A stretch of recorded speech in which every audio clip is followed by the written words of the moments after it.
Today we begin with an examination of the movement to provide reparations to Black Americans over their ancestors' slave status. Demands are growing.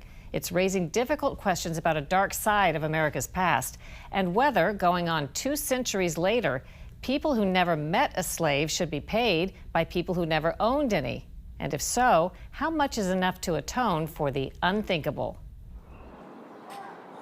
When Melisande Short Colomb walks the campus at Georgetown University in Washington, D.C., she sees a troubling history and the fruits of her ancestors' slave labor. How did you learn that information? I got that information that I was part of the descendant families in July of 2016. I was contacted by Judy Rifle, who is the lead genealogist for the Georgetown Memory Project, which was started by Georgetown alum Richard Cellini for the sole purpose of identifying descendants of those families who were trafficked in 1838. Going on 2 centuries ago, 2 Catholic Society of Jesus, or Jesuit priests, sold 272 slaves at auction for what amounts to about $3.3 million in today's value. Slave labor and profits from slave sales helped the Jesuits finance churches, schools, and America's first Catholic college, which became Georgetown University. Now the Jesuits have launched the largest effort of its kind to make amends and provide equity to descendants like Short Colomb, whose great-great-great-great-grandparents were among the slaves. So how do you apply equity? It's just a huge job, what you're talking about. Right, maybe you should ask yourself and your peers that, because you are inheritors of this as well. So I don't have those answers. I am being an active participant in what makes America better, while there are active participants who are opposed to that. So I can't be okay if there are still people out there who want to see me oppressed and deprived of my rights to vote, to freedom, to liberty. And it is saying that these people can have nice things and those people can't. The Jesuits began reckoning with their past a few years ago when confronted with protests by Georgetown University students. Jesuit leader Timothy Kosicki. In 2017, around Emancipation Day in Washington, D.C., there was an event at Georgetown in which, amongst other things, I apologized for the Jesuits' history of slaveholding. Today, the Society of Jesus, who helped to establish Georgetown University and whose leaders enslaved and mercilessly sold your ancestors, stands before you to say that we have greatly sinned. We are profoundly sorry. And some might ask, what does an apology do? And I think first and foremost, it's a recognition that this happened, that we did this, and that it was wrong. But I think that that act of apologizing, of admission, and contrition can lay the ground for a fruitful partnership. The partnership included consultations with 3 slave descendant groups.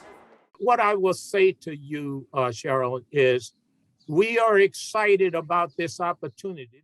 Joseph Stewart is working on the project with the Jesuits. It's time we put this dehumanizing legacy behind us and put justice, equality, love, self-respect, and human dignity in front of us, in our future. And that's our goal, to impact the future, not to relive the past. The collaboration has produced the Descendants Truth and Reconciliation Foundation. It will offer reparations ranging from education opportunities to elderly care. So far, Kosicki says the Jesuits have put $15 million into a trust and will raise $100 million more over the next few years. So reparations in the context of what we're talking about today means moving forward with healing and opportunities and education rather than paying cash to the descendants? That is correct. With descendant leaders, they were very clear, we want you to make a bold investment in something forward. There is no price. They said to me, there's no price we can put on what you did in the past, but we expect you, using your largesse, to invest in the future. In many American cities and states, there's growing talk of providing reparations with no single vision of the form it should take. Evanston, Illinois is using money from a sales tax on marijuana to give some black residents who experienced housing discrimination $25,000 in housing assistance. In California, a task force made up of slaves' descendants is in a 2-year process to propose reparations. Other recent efforts include scholarships from Catholic nuns for black students in Louisiana, a $27 million plan at Princeton University, $1.7 million from the Virginia Theological Seminary, $1.1 million from an Episcopal diocese in New York, and $13 million from another in Texas. But there's formidable opposition to the new efforts, and some of it comes from the very people who would benefit from reparations. I really think that it's white guilt, and what they're demanding is extortion money. Robert Woodson led civil rights demonstrations in the 60s. Today, he heads a group that helps poor, high-crime neighborhoods devise their own recoveries. And he's an outspoken critic of reparations. If you could briefly define reparations, what is that to you? Reparations is supposed to be some material compensation for slavery. And back in the 60s, we were talking about the clenched fist, black power, and self-determination. Today, we have devolved to Black Lives Matter with the hand out, asking for compensation.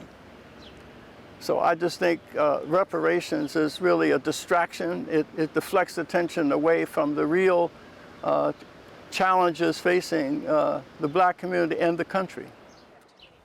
Woodson raises questions about reparations for which he says there are no good answers. How does one settle on an amount? Who exactly gets it? How would the millions of biracial families factor in? The very fact that there were thousands of freed blacks who owned slaves.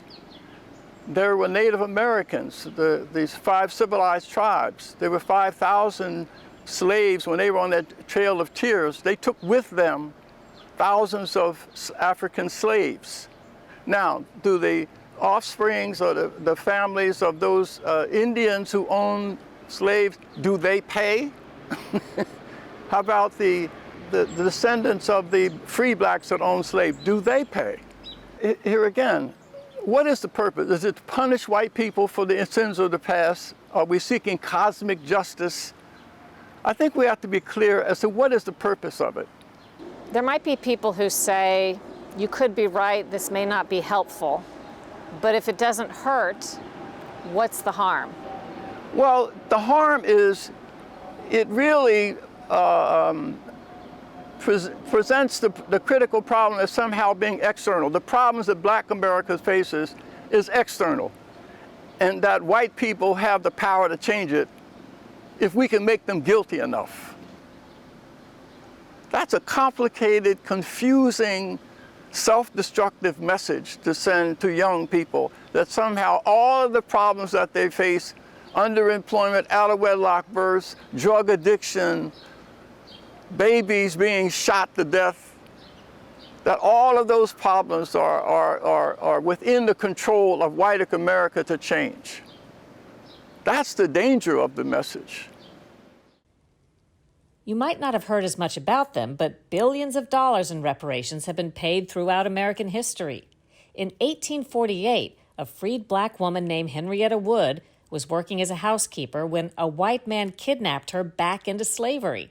Freed again after the Civil War, she sued for damages and wages and won an award from an all-white jury. Since then, federal and local tax money has been given for black scholarships, cash payments, and community development.